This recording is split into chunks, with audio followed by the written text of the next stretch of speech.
साथियों, मैं अंकित कुमार यादव आप सभी का स्वागत करता हूं सृष्टि ज्ञान केंद्र में, जहां हम पढ़ रहे हैं कक्षा 12वीं की पॉलिटिकल साइंस। और आज हम चल रहे हैं प्रारंभ करने अपना एक नया अध्याय जिसका नाम है समकालीन विश्व में सुरक्षा। सुरक्षा एक ऐसा विषय है जिस पर लोग बात तो करते हैं लेकिन बहुत ही चुपचाप करते हैं, बहुत ही सीक्रेट तरीके से करते हैं, क्योंकि सुरक्षा एक ऐसा विषय है जिसे हर कोई गोपनीय रखना चाहता है। हर कोई उसे गोपनीय रखना चाहता है, मतलब उसे बहुत ही ज्यादा सेफ सीक्रेट रखना चाहता है। सीक्रेट कि क्या है सुरक्षा। आप भी देखते होंगे कि देश की जब सुरक्षा की बात पे कोई बहस हो रही होती है तो उस पर ज्यादा खुलकर बात नहीं की जाती। उस पर बहुत सारे विषयों को गोपनीय ही बना के रखा जाता है। लेकिन क्यों रखा जाता है गोपनीय? भाई आप हमारी ही सुरक्षा करने के लिए काम कर रहे हैं, और अगर आप हमें खतरे के बारे में बता देंगे तो हम ज्यादा आगाह नहीं हो जाएंगे। हम आगाह हो जाएंगे, हम उस खतरे में पढ़ेंगे ही नहीं। लेकिन फिर भी इस विषय पर बहुत ही गोपनीय तरीके से बात की जाती है। क्या है दुनिया के लिए खतरा, और किससे चाहती है दुनिया सुरक्षा? इस चीज को हम इस चैप्टर में विस्तार पूर्वक समझेंगे। देखिए, जब इस अध्याय को हम प्रारंभ करते हैं तो यहाँ पर कुछ चित्र दिखाए गए हैं। इन चित्रों को आप देखिए बखूबी, तो आपको समझ में आएगा कि यहाँ पर किस प्रकार के खतरों के बारे में समझाने का प्रयास किया जा रहा है आपको, और किस प्रकार की सुरक्षा के लिए आपके सामने प्रश्न उठाया जा रहा है। आप देखिए, यहाँ पर हथियार वाली या वो वाली सुरक्षा नहीं है जिसे गोपनीय रखा जाता है। यहाँ पर उन खतरों को दिखाया गया है जो मानव की गलतियों के कारण ही मानव के ऊपर हावी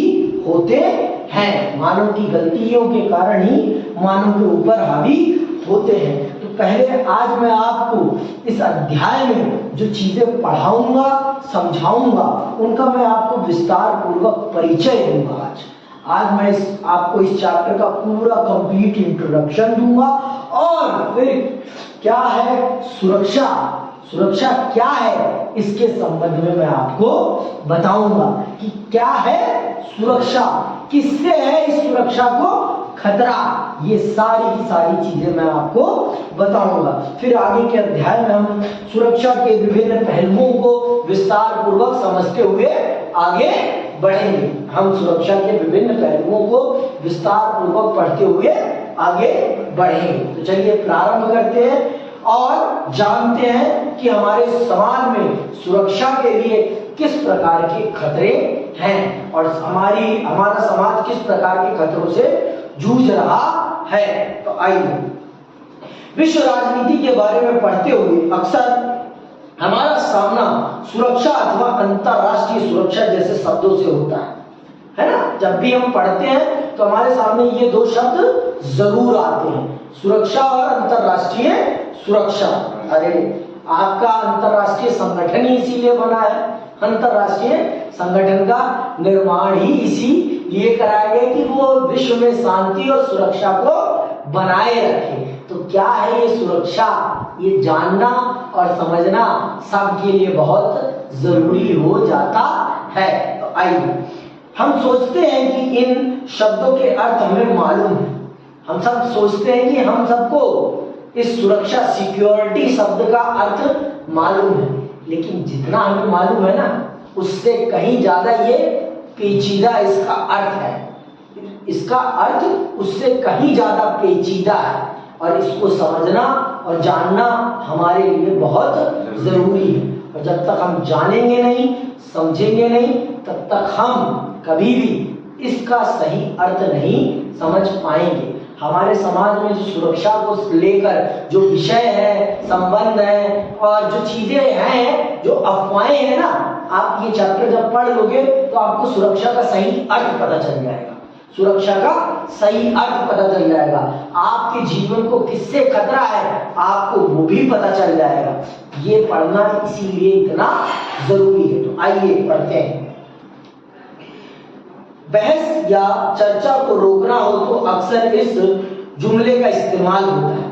कहा जाता है कि यह सुरक्षा का मसला है और देश की भलाई के लिए बड़ा जरूरी है। ऐसा कहने का मकसद यह जताना होता है कि मसला बड़ा महत्वपूर्ण अथवा गुप्त है और इस कारण उस पर खुली चर्चा नहीं हो सकती। आप कभी भी टीवी पे देखते होंगे, बहस हो रही होती है तो बोल देते हैं ये देश की सुरक्षा का मसला है, इस पर ज्यादा बात हम खुलकर बोल नहीं सकते। भाई क्यों नहीं बोल सकते खुलकर? इस देश की जनता को भी तो पता होना चाहिए ना कि उनको किससे खतरा है। अगर उन्हें पता होगा तभी तो वो उन चीजों को रोकने में आपकी मदद कर पाएंगे ना। अगर आप सच में जनता का सही और आप जनता को बचाना चाहते हो तो जनता को पता तो होना चाहिए ना किस चीज से जनता को खतरा है। फिर किस बात की गोपनीयता? लेकिन फिर भी देश के नाम पर सुरक्षा संबंधी बहसों को रोक दिया जाता है कि ये देश की सुरक्षा से संबंधित विषय है, इस पे ज्यादा खुलकर बात नहीं की जा सकती। क्यों नहीं की जा सकती भाई? क्यों नहीं की जा सकती? देश की जनता को पता होना चाहिए ना कि उनके देश को किस देश से खतरा है और किस चीज से खतरा है। ये पता होना जरूरी है कि नहीं है? क्योंकि सुरक्षा का संबंध सिर्फ एक विषय से नहीं है, सुरक्षा का संबंध हर विषय से है। सुरक्षा हर विषय से संबंधित है। सुरक्षा का एक पहलू नहीं है जो हमें दिखती है। सुरक्षा के लिए बंदूक ताने लोग खड़े, वो ही सुरक्षा का पहलू नहीं है। सुरक्षा के अनेक पहलू हैं, सुरक्षा की अनेक परतें हैं और उन परतों को समझना हमारे लिए बहुत जरूरी है। और अगर जब तक हम उन परतों को नहीं समझेंगे, नहीं जानेंगे, तब तक हम सही अर्थ में सुरक्षा को समझ ही नहीं पाएंगे। समझ में आई बात? आगे सुनो। हम ऐसी फिल्में देखते हैं जिसमें राष्ट्रीय सुरक्षा से जुड़ा सब कुछ बड़ा ढका छुपा और खतरनाक होता है। ऐसा जान पड़ता है कि मानव सुरक्षा 7 तालों के भीतर की चीज हो और जिससे आम नागरिक का कुछ लेना देना ना हो। लेकिन लोकतंत्र में कोई भी बात इतनी ढकी छुपी नहीं रखी जा सकती। सुरक्षा के बारे में हमें और ज्यादा जानने की जरूरत है। सुरक्षा क्या है? भारत के सुरक्षा सरोकार क्या क्या है? यह अध्याय इन सवालों पर बहस करता है। इसमें सुरक्षा को समझने के 2 नजरियों की चर्चा की गई है। अध्याय में इस बात पर जोर दिया गया है कि विभिन्न संदर्भ और स्थितियों को ध्यान में रखना जरूरी है क्योंकि इसी में सुरक्षा के बारे में हमारा नजरिया बनता है। तो आप ये जान लीजिए जब कि इस चैप्टर को समझना आपके लिए और हमारे समाज के लिए बहुत ही ज्यादा जरूरी है क्योंकि सुरक्षा के विषय पर खुलकर बात नहीं होती, हमें नहीं बताया जाता। अब हमारे देश के रिश्ते किससे कैसे हैं ये भी हमें विस्तार पूर्वक टीवी पे या सही रूप से नहीं बताया जाता। क्यों नहीं बताया जाता? पता नहीं क्यों। और भद्दी चर्चाएं हमारे देश पे खूब होती हैं, धर्म के नाम पर, पाकिस्तान के नाम पर और भिन्न भिन्न विषयों पर जिनका देश से कोई सरोकार नहीं है, उन पे गहन चर्चाएं होती हैं। परंतु जो विषय हमारे देश के लिए महत्वपूर्ण होते हैं उन विषयों पर किसी भी प्रकार की कोई चर्चा नहीं होती। ये हमारे देश के लिए अथवा हमारे देश की जनता के लिए बहुत ही दुर्भाग्य का विषय है कि हमारे देश की जनता यही नहीं आज तक समझती कि सुरक्षा का क्या असली अर्थ होता है। तो ये चैप्टर जब आप पढ़ लेंगे ना तब आपको सुरक्षा का सही अर्थ पता चल जाएगा। और सही अर्थ जानना है तो इस चैप्टर को विस्तार पूर्वक पढ़ना है, ना कि नोट्स वाली पढ़ाई नहीं होती। वो सिर्फ क्या होती है? खाना पूर्ति होती है। और खाना पूर्ति करना और वास्तविक रूप में काम करना में काम करने में जमीन और आसमान का फर्क होता है। नेताजी के आने से पहले सड़कों को बना दिया जाना क्या है? खाना पूर्ति है। और सही ढंग से सिस्टमैटिक तरीके से सड़क को बनाना काम करना है। हमारे देश में काम कम होता है, खाना पूर्ति ज्यादा होती है। तो इसीलिए हमें ये समझना पड़ेगा कि सुरक्षा क्या है। तो आइए चलते हैं, आगे बढ़ते हैं अगले अपने विषय पर। अध्याय में हम प्रवेश करते हैं, सुरक्षा क्या है। तो चलिए जानते हैं कि सुरक्षा क्या है और ये किस 7 तालों में छुपी हुई चीज का नाम है। किन 7 तालों में छुपी हुई चीज का नाम है सुरक्षा। आइए जानते हैं और समझते हैं।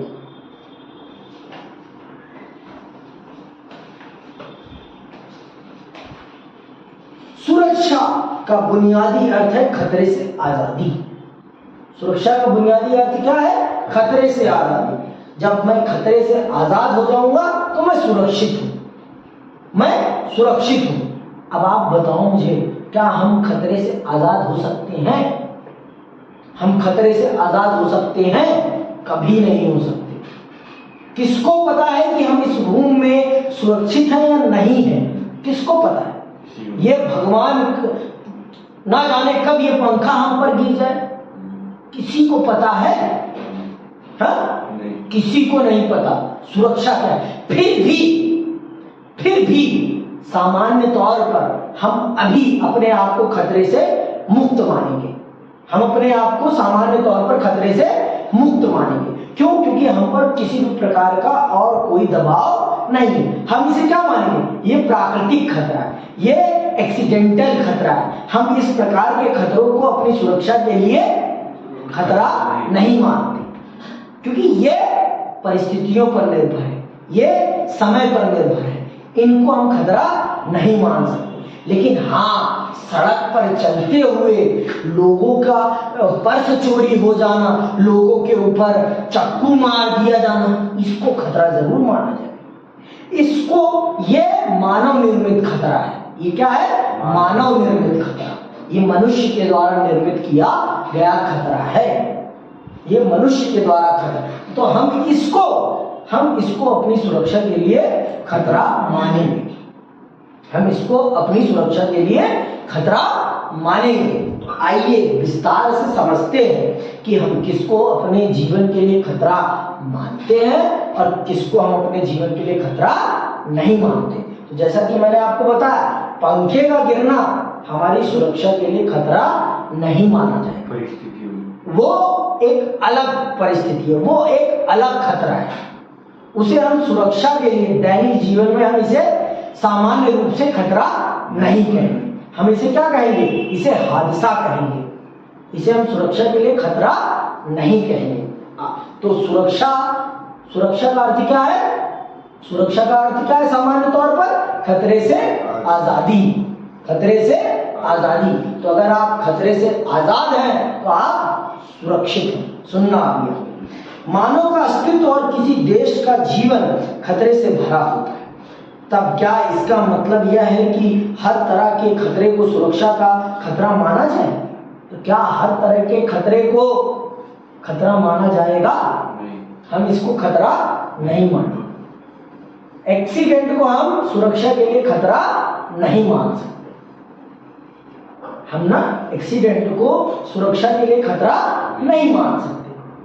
समझ में बात? लेकिन हाँ, हम चोरी को, हम बलात्कार को, हम हत्या को, इनको सुरक्षा के लिए खतरा अवश्य मानेंगे। हम बंदूक को, हम बम को, हम बीमारी को सुरक्षा के लिए खतरा जरूर मानेंगे। समझ में बात? इनको हम सुरक्षा के लिए खतरा जरूर मानेंगे। चलो मैं आपको इस चैप्टर के जो बीच में चल के विषय आएगा ना, मैं उसको आपके सामने पहले ही रख देता हूं। क्या आप गरीबी को सुरक्षा के लिए खतरा मानते हैं या नहीं? ये सोचना, आप भी सोचना और मुझे मेरे कमेंट बॉक्स में बताने की कृपा करना कि क्या आप गरीबी को सुरक्षा के लिए खतरा मानते हैं या नहीं। इस प्रश्न का उत्तर आप मुझे देना, ठीक है। अभी आप चल रहे हैं पढ़ने विस्तार से, तो विस्तार से जब हम पढ़ते चलेंगे ना, तब चल के कहीं आएगा, तब जाके आप कहीं चीजों को समझ पाओगे। तो समझने के लिए जुड़े रहना बहुत जरूरी है, समझ में बात, इसको विस्तार से समझना बहुत जरूरी है। अगर आप विस्तार से नहीं समझेंगे तो आप कुछ नहीं समझेंगे। तो चलिए, आदमी जब भी अपने घर से, भाई घर में भी सुरक्षित नहीं है वो, इस तरह घर में भी सुरक्षित नहीं, तब साला घर ही ढह जाए, क्या पता, क्या पता। लेकिन हम इसको क्या कहेंगे, एक्सीडेंट। इसको क्या कहेंगे, घर का ढहना, ये सब क्या है, एक्सीडेंट। इसे हम सुरक्षा के लिए खतरा नहीं मानते। आदमी जब भी अपने घर से बाहर कदम निकालता है तो उसके अस्तित्व अथवा जीवन यापन के तरीकों को किसी न किसी अर्थ में खतरा जरूर होता है। यदि हमने खतरे का इतना व्यापक अर्थ लिया तो फिर हमारी दुनिया में हर घड़ी और हर जगह सुरक्षा के ही सवाल नजर आएंगे। अगर हमने सुरक्षा का इतना व्यापक अर्थ ले लिया तो फिर तो हमारा जीना ही दूभर हो जाएगा। फिर तो हम अपने घर से क्या निकलना ही छोड़ देंगे, हम अपने घर से निकलना ही छोड़ देंगे, क्योंकि जब तक हम घर से निकलेंगे नहीं तब तक हम पर खतरा आएगा। ऐसा तो है नहीं, घर पे भी खतरा आ सकता है, बम तो कोई घर पे भी मार देगा और हमें घर में रहते हुए भी कोई मार सकता है। तो खतरा बहुत है, लेकिन हम खतरे का अर्थ इतना व्यापक नहीं ले सकते।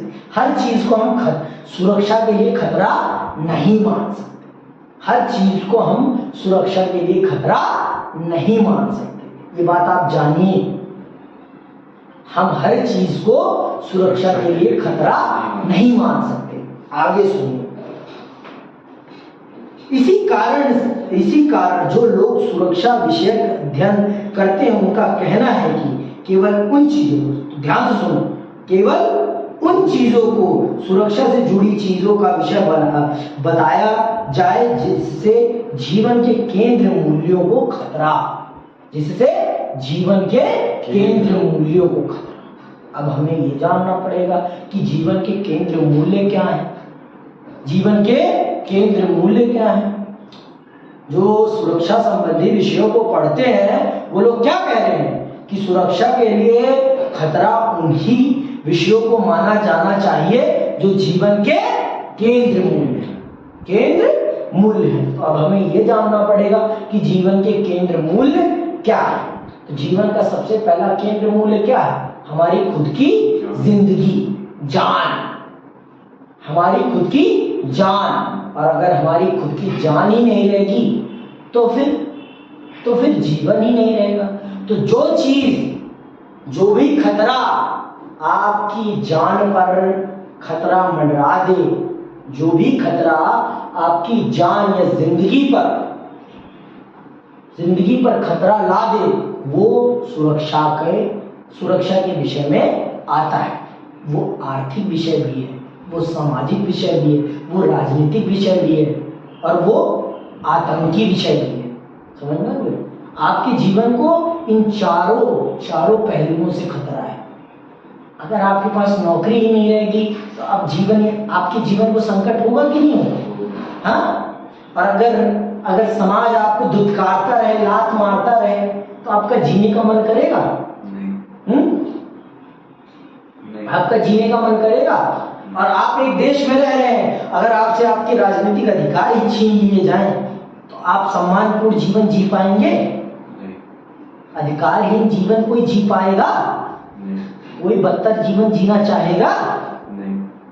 और बंदूक की गोली से तो खतरा ही है, आतंकवाद। तो ये वो पहलू है खतरे के, जिन्हें हम अपने जीवन के केंद्र मूल मानते हैं। तो अगर हमारे इन विषयों पर खतरा है तो इसका मतलब हमारा जीवन सुरक्षित नहीं है। आगे सुनो। तो फिर सवाल बनता है कि किसके केंद्र मूल्य, क्या पूरे देश के केंद्र मूल्य, आम स्त्री पुरुष के केंद्र मूल्य, क्या नागरिकों की नुमाइंदगी करने वाली सरकार हमेशा केंद्र मूल्यों का वही अर्थ ग्रहण करती है जो कोई साधारण नागरिक?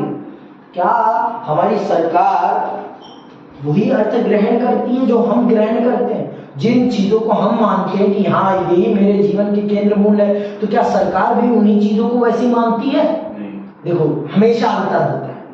सरकार और आपके सोचने में अंतर हमेशा, क्योंकि आप अपने विषय में सोच रहे हैं और सरकार समाज के बारे में सोच रहा है, समाज में रहने वाले हर व्यक्ति के बारे में सोच रहा है। तो दोनों के केंद्र मूल्यों में थोड़ा बहुत अंतर होता है, लेकिन कंप्लीट रूप से एक दूसरे से डिफरेंट हो ये कहना सरासर गलत है, क्योंकि देश को बनाता कौन है? नागरिक। और अगर नागरिक ही सुरक्षित नहीं रहेंगे तो देश, इस भौगोलिक धरा का क्या अचार डालेंगे हम? इस भौगोलिक धरा का हम अचार डालेंगे तो जीवन हमारा सुरक्षित रहना एक देश के अस्तित्व को बनाए रखने में बहुत बड़ी भूमिका निभाता है। समझ आई बात? हमारे अस्तित्व का सुरक्षित रहना इस देश को सुरक्षित रखने में बहुत बड़ी भूमिका निभाता है। तो हमारे जीवन के भी कुछ मूल्यों को सम्मिलित किया जाता है किसमें? सरकार के केंद्र मूल्यों में। समझ आई बात?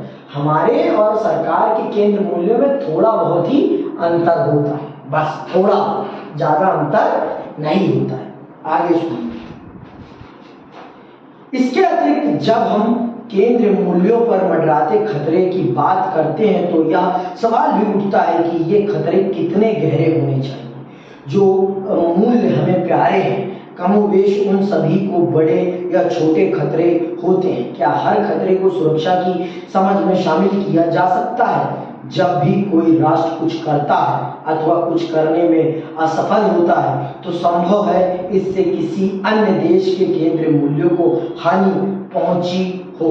जब भी राहगीर अपनी राह में लूटा जाता है तो आम आदमी के रोजमर्रा के जीवन को क्षति पहुंचती है। फिर भी अगर हम सुरक्षा का इतना व्यापक अर्थ करें तो हाथ पांव हिलाना भी मुश्किल हो जाएगा। हर जगह हमें खतरा ही नजर आए। हम सुरक्षा का इतना व्यापक अर्थ नहीं ले सकते। हर रोज किसी न किसी के साथ अपराध हो रहा है, तो अपराध हो रहा है तो इसका मतलब हम ये नहीं कह सकते कि समाज सुरक्षित ही नहीं है, क्योंकि अपराध तो होते रहे, लेकिन हम उसको रोकने के लिए क्या प्रयास कर रहे हैं ये महत्वपूर्ण है। ये महत्वपूर्ण है। अपराधों को रोका नहीं जा सकता कभी भी पूर्ण रूप से। अपराध को पूर्ण रूप से कभी भी रोका नहीं जा सकता, ये बात आप जान लीजिए। लेकिन हम उसको रोकने का कितना प्रयास कर रहे हैं इसको जरूर देखा जा सकता है। भाई हम प्रयास कितना कर रहे हैं अपराध को रोकने का, ये जरूर देखा जा सकता है। इसमें जरूर बढ़ोतरी और कमोतरी की जा सकती है। तो ये देखना है, क्योंकि रोज किसी ना किसी का गला कटेगा, किसी ना किसी का पर्स चोरी होगा। तो ये सोच के हम अगले दिन घर से निकलना तो बंद नहीं कर सकते ना। हम सुरक्षा का इतना व्यापक अर्थ नहीं ले सकते। सुरक्षा का हम इतना व्यापक अर्थ नहीं ले सकते। कोई ना कोई देश हर रोज अपने देश को सुरक्षित करने के लिए नए नए हथियारों की टेस्टिंग कर रहा है, तो इसका मतलब हम अपने देश को असुरक्षित नहीं कह सकते। हमें भी अपने देश को सुरक्षित करने के लिए नई चीजों का आविष्कार करना चाहिए। बस इससे ज्यादा हम ये नहीं कह सकते कि वो अगर टेस्टिंग कर रहा है तो वो हमारे देश की सुरक्षा के लिए खतरा होता है तो हम अपने देश को चलाना ही बंद कर देंगे। ये तो नहीं होता ना। हम भी एक कदम में आगे बढ़ के हम भी नए हथियारों की खोज में लग जाते हैं। पूरा शीत युद्ध इसी का तो परिणाम है ना। पूरा शीत युद्ध इसी का तो परिणाम है ना कि वो नए हथियार बनाता है तो वो भी कहता है कि मैं तेरे से पीछे कैसे रहूंगा, मैं तेरे से भी अच्छे 2 गुना अच्छे हथियार बनाऊंगा। यही तो है ना शीत युद्ध में हथियारों की होड़ ही है जो सोवियत संघ को बर्बाद कर दी थी। समझिए आप, यही चीज यहां पर समझाई जाती है। तो क्या हथियारों की होड़ के समय दुनिया में लोग अपने आप को असुरक्षित महसूस कर रहे थे? ऐसा नहीं, लोग अपनी दैनिक कामों को कर रहे थे। फिर भी लोगों के मन में ये शंका थी कि हमें अपने आप को मजबूत करके रखना है, क्योंकि दुनिया में ये दो महाशक्तियां कब टकरा जाएं किसी को भी नहीं पता। इसीलिए दुनिया का हर देश अपने आप को युद्ध के लिए तैयार रख रहा था, सक्षम बना रहा था। ये जो है ना चीज, सुरक्षा का मतलब ये नहीं है कि कमजोर बन के अपने घर में बैठ जाना, ये मतलब नहीं है। सुरक्षा का अर्थ है, सुरक्षा के खतरे का अर्थ है कि अपने आप को मजबूत बनाना और खतरे से लड़ने के लिए अपने आप को तैयार करना। और अगर हम अपने आप को तैयार नहीं करेंगे तो हम कभी भी सुरक्षित नहीं हो सकते। समझ में आ रही बात? अगर हमें सुरक्षित होना है तो हमें अपने आप को मजबूत करना पड़ेगा, हमें भी तैयारी करनी पड़ेगी। हम ये कहें कि वो तैयारी करें और हम चुपचाप बैठ के दुपक जाएं, दिस इज नॉट राइट। ये संभव नहीं है। अपने आप को आप सुरक्षित करना चाहते हैं तो आपको भी युद्ध की तैयारी करनी पड़ेगी। और यही है, और यही समाज की सुरक्षा के लिए सबसे बड़ा खतरा है कि हमारे बीच में जो ये प्रतिद्वंदता है ना, प्रतिद्वंदता, ईर्ष्या, यही सुरक्षा के लिए सबसे बड़ा खतरा है। सबसे बड़ा खतरा आपकी ईर्ष्या है। ईर्ष्या, आपका आपसी द्वेष ही सबसे बड़ा खतरा है सुरक्षा के लिए।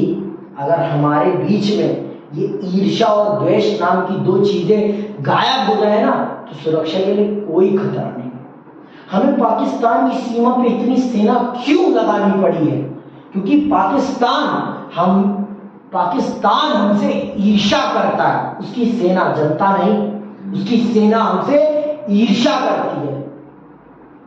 वो हमसे ईर्ष्या करते हैं, वो हमसे जलते हैं, जिस कारण से हमें अपनी सेना को वहां डिप्लॉयड करना पड़ा है इतनी बड़ी मात्रा में। नहीं तो क्या जरूरत थी? हमारा भी बॉर्डर, ये दोनों कनाडा और अमेरिका एक दूसरे से ईर्ष्या नहीं करते, दोनों के बॉर्डर्स ओपन है। यहाँ के लोग वहां काम करने जाते हैं, वहां के लोग यहाँ काम करने आते हैं।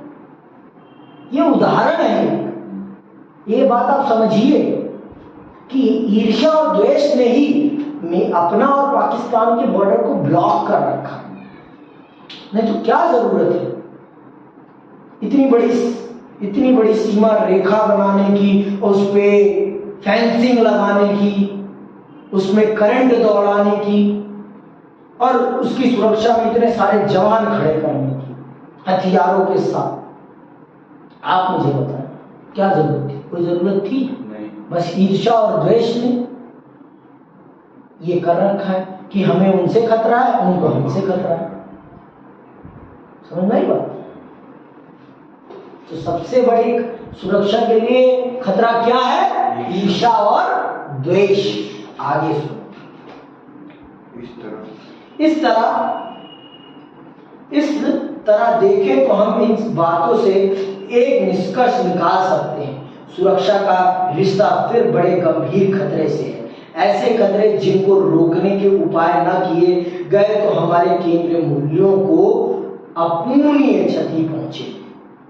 ऐसी क्षति जिसकी हम भरपाई भी नहीं कर सकते, ऐसी क्षति जिसकी हम भरपाई भी नहीं कर सकते।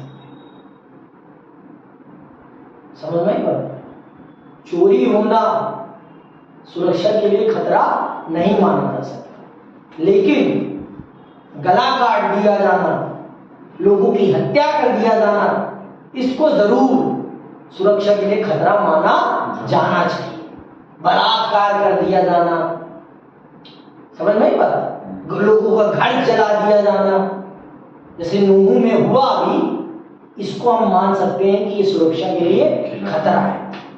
जो मणिपुर में हो रहा है वो देश की सुरक्षा के लिए खतरा है, क्योंकि उसकी भरपाई नहीं की जा सकती। वो एक ऐसी क्षति है जिसकी भरपाई नहीं की जा सकती।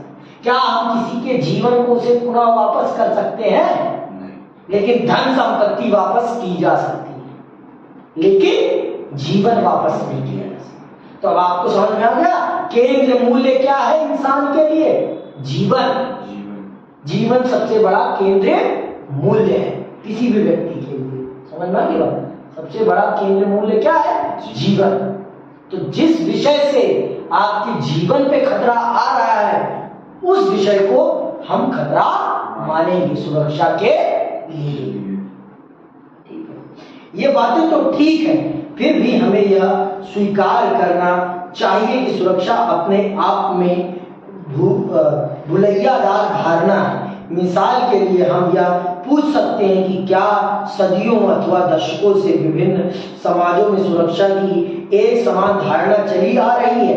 ऐसा हो तो आश्चर्यजनक है, ऐसा हो तो आश्चर्यजनक है, क्योंकि संसार में कितनी ही बातें रोज बदलती रहती हैं। फिर हम यह सवाल भी कर सकते हैं कि क्या किसी खास समय में विश्व के सभी समाजों में सुरक्षा की एक जैसी धारणा रहती है? यह बात भी हजम नहीं होती और आश्चर्यजनक लगती है कि करीब 200 मुल्कों के 7 अरब लोग सुरक्षा की एक जैसी धारणा रखते हो।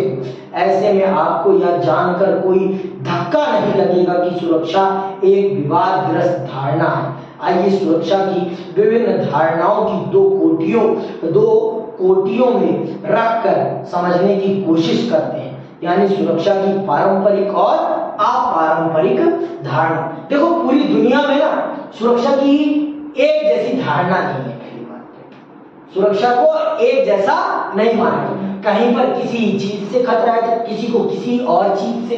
तो इसीलिए इस अध्याय में सुरक्षा को 2 धारणाओं में बांट दिया गया है, एक है पारंपरिक और एक है अपारंपरिक।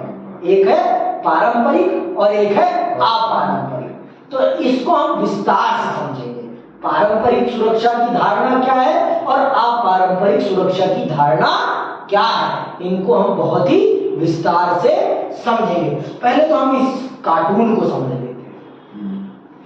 कबूतर किसका प्रतीक है? कबूतर शांति का प्रतीक है। इस पे क्या लिखा है? आपने शांति सेना के बारे में सुना होगा। क्या आपको लगता है कि शांति सेना का होना स्वयं में एक विरोधाभासी बात है? आपको क्या लगता है? क्या शांति सेना का होना अपने आप में शांति के लिए गलत नहीं है? सेना, भाई सेना जो है वो हथियार के साथ है। सेना बिना हथियार के नहीं होती और हथियार से कभी शांति नहीं आती। हथियार से कभी शांति नहीं आती, साफ सीधी बात। ये बात आप जान लीजिए, हथियार कभी शांति नहीं लाता। तो यही बात यहाँ पर बताई जा रही है आपको। ये जो दुनिया में शांति सेना के नाम पर अपराध किया जा रहा है ना, ये शांति के लिए नहीं किया जा रहा है। ये सिर्फ अपराध को ग्लोरीफाई किया जाता है कि हम तो शांति के लिए लोगों को अरेस्ट कर रहे हैं, लोगों को मार रहे हैं। कहाँ से उचित है भाई? शांति का सबसे अच्छा तरीका क्या है? बातचीत है। गांधी जी का ही तरीका सबसे अच्छा है शांति के लिए, अहिंसा। हिंसा से शांति नहीं लाई जा सकती। तो ये जो शांति सेना है ये शांति के एकदम विपरीत है। ये शांति के एकदम विपरीत है। तो आज का विषय यहीं समाप्त करते हैं। अगली क्लास में हम समझेंगे अपनी सुरक्षा की दोनों धारणाओं को विस्तार पूर्वक। मैंने आपको बता दिया पूरे विश्व में सुरक्षा की कोई एक धारणा नहीं है, फिर भी सुरक्षा के विशेषज्ञों ने सुरक्षा को 2 धारणाओं में विभाजित किया। एक है पारंपरिक सुरक्षा और एक है अपारंपरिक सुरक्षा। तो हम अगली कक्षा में इनको विस्तार से समझने का प्रयास करेंगे। आज के लिए बस इतना ही। इसी के साथ मैं आपसे विदा लेता हूं। जय हिंद, जय भारत।